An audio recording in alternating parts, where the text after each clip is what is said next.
Baik, bismillahirrahmanirrahim. Assalamualaikum warahmatullahi wabarakatuh. Perkenalkan, nama saya Muhammad Tarik Abdillah, kelas TI 1B, dengan NIM A22100088. Di sini saya akan menjelaskan tentang arsitektur komputer dan jaringan komputer.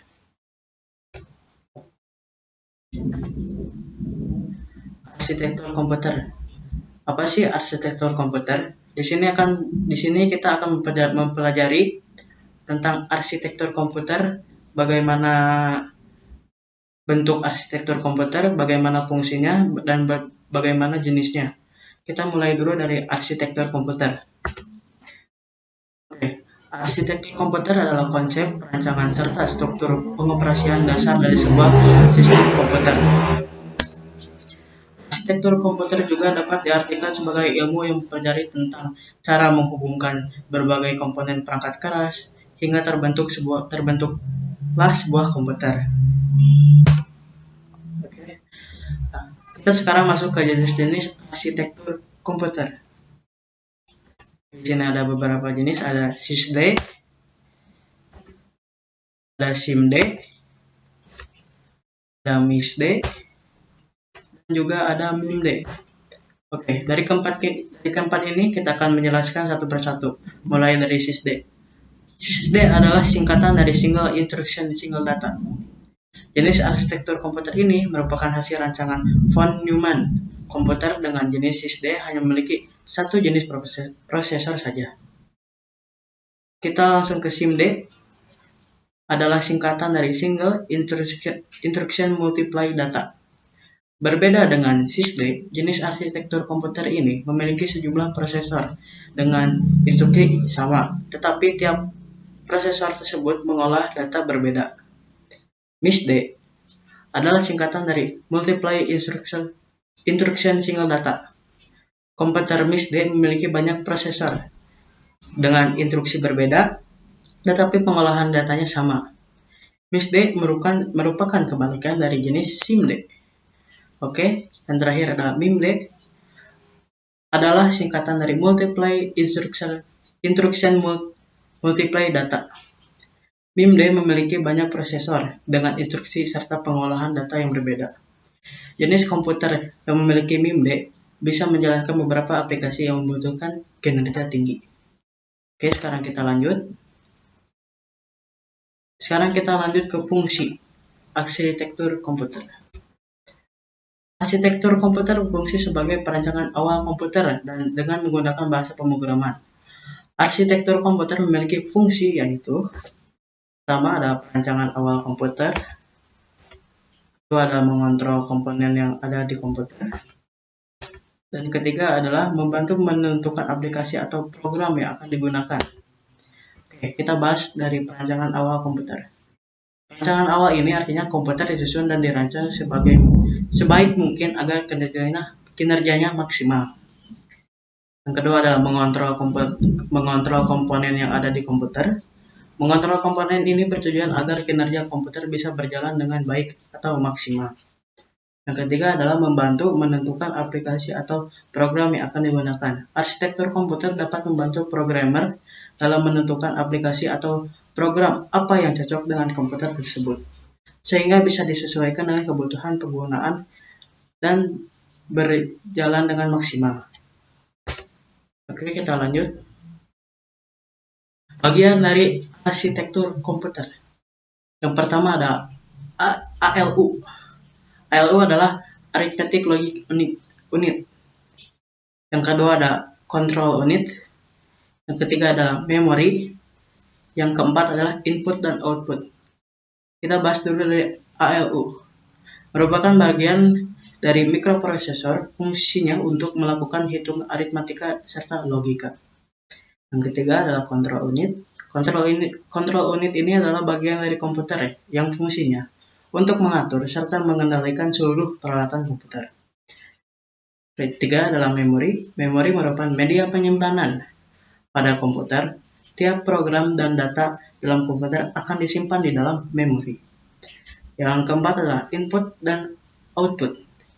Input dan output sering juga disebut sebagai I/O atau merupakan sistem pemrosesan informasi dalam komputer. Input merupakan data yang diterima sistem, sedangkan output merupakan data yang dikirimkan sistem. Jadi adalah input adalah masuk dan output adalah keluar, begitu. Setelah kita bahas tentang arsitektur komputer, kita mulai pembahasan yang kedua, yaitu jaringan komputer atau JARCOM. Oke. Jaringan komputer. Apa sih jaringan komputer? Kita akan membahasnya. Jaringan komputer adalah dua atau lebih perangkat komputer yang saling terhubung atau terkoneksi antara satu dengan yang lain dan digunakan untuk berbagai sumber data. Setiap titik akhir dalam suatu jaringan memiliki tanda pengenal yang biasa disebut dengan alamat IP atau alamat media access control. Lanjut. Jaringan komputer juga memiliki jenis-jenisnya. Kita akan masuk ke jenis-jenisnya. Yang pertama adalah PAN, Personal Area Network. Jenis-jenis ini mencakup wilayah yang lebih kecil, misalnya saja pada kantor, rumah, dan banyak digunakan untuk keperluan internet serta printer. Yang kedua adalah LAN, Local Area Network. Jaringan LAN berfungsi untuk menghubungkan perangkat jaringan dalam kondisi jangkauan yang relatif kecil. Contoh penerapan jaringan LAN yaitu sistem jaringan pada sekolah, kantor, maupun rumah. Ada CAN, Campus Area Network. Jaringan CAN dapat dibilang memiliki kesamaan dengan MAN, namun lebih terbatas dalam ruang lingkup kampus atau akademis. Untuk jaringan ini lebih banyak digunakan untuk keperluan praktek lab, email, pembaruan kelas, dan lain sebagainya. Oke, masih ada. Kita akan masuk ke MAN, Metropolitan Area Network. MAN adalah jaringan yang menghubungkan antara satu perangkat komputer dengan perangkat yang lain dengan ruang lingkup kota pada jaringan yang sama. WAN, Wide Area Network. WAN merupakan kumpulan dari LAN yang tersebar secara geografis. Jaringan WAN cenderung untuk menggunakan teknologi seperti ATM, X25, serta frame relay untuk koneksivitas jarak yang lebih jauh lagi. Oke, kita masuk ke internet. Internet adalah jaringan komputer terbesar yang pernah diciptakan oleh manusia. Ruang lingkupnya, internet bisa mencakup seluruh penjuru dunia. Yang terakhir adalah VPN, Virtual Private Network. VPN merupakan salah satu solusi untuk menyediakan koneksi internet yang lebih aman. VPN dapat membuat jalur aman untuk kebutuhan transmisi data. Oke, lanjut. Jaringan komputer berdasarkan jenis transmisi. Berdasarkan bentuk fundamentalnya, jaringan komputer terbagi menjadi dua jenis, yaitu jarak dan transmisinya. Berikut ini terdapat dua jenis klasifikasi jenis komputer network berdasarkan transmisinya. Yang pertama adalah broadcast, yang kedua adalah point-to-point. Jaringan broadcast merupakan seluruh komunikasi tunggal yang digunakan secara bersama-sama oleh beberapa perangkat device yang saling terkoneksi ke jaringan yang sama. Point-to-point, jenis yang kedua adalah jaringan point-to-point, tersusun atas beberapa koneksi pasangan individu dari satu perangkat menuju perangkat yang lain. Oke, kita lanjut. Ini beberapa topologi yang ada di jaringan komputer ya. Pertama kita akan masuk ke topologi bus. Topologi bus merupakan topologi yang mempunyai kabel tunggal yang masing-masing workstand dan server saling terhubung. Seperti ini ya, kabelnya ada yang berwarna oranye itu yang ada di gambarnya ya. Kita lanjut. Oke, sekarang kita masuk ke topologi ring. Topologi ring atau cincin merupakan topologi yang terbentuk ketika semua perangkat telah terhubung, sehingga menyerupai cincin atau berpola lingkaran. Jadi, setiap workstand akan menerima informasi dari satu perangkat ke perangkat yang lain. Seperti ini gambarnya. Ketika kita mengirim data dari satu komputer yang lain, areanya akan melingkar karena berpola cincin seperti lingkaran. Jadi akan mengirimkan pengirimannya dari satu ke komputer yang lain akan melingkar. Ya, sekarang kita lanjut. Sekarang kita lanjut ke topologi star. Topologi star atau bintang merupakan topologi yang masing-masing konstan memiliki jalur yang terhubung langsung melalui server atau hub. Ya, seperti ini gambarnya ya. Hubnya itu yang berwarna putih. Jadi perpolanya seperti bintang, hubnya yang berwarna putih, polanya seperti bintang. Kita lanjut. Kita lanjut ke topologi tree. Topologi tree merupakan gabungan dari topologi star dan bus. Topologi jaringan ini menyerupai bentuk akar pohon, yang dapat dibilang hanya perangkat hub saja yang terhubung langsung menuju bus pohon. Dan setiap hub berfungsi sebagai akar dari pohon. Seperti ini gambarnya ya. Ya, kita langsung lanjutkan.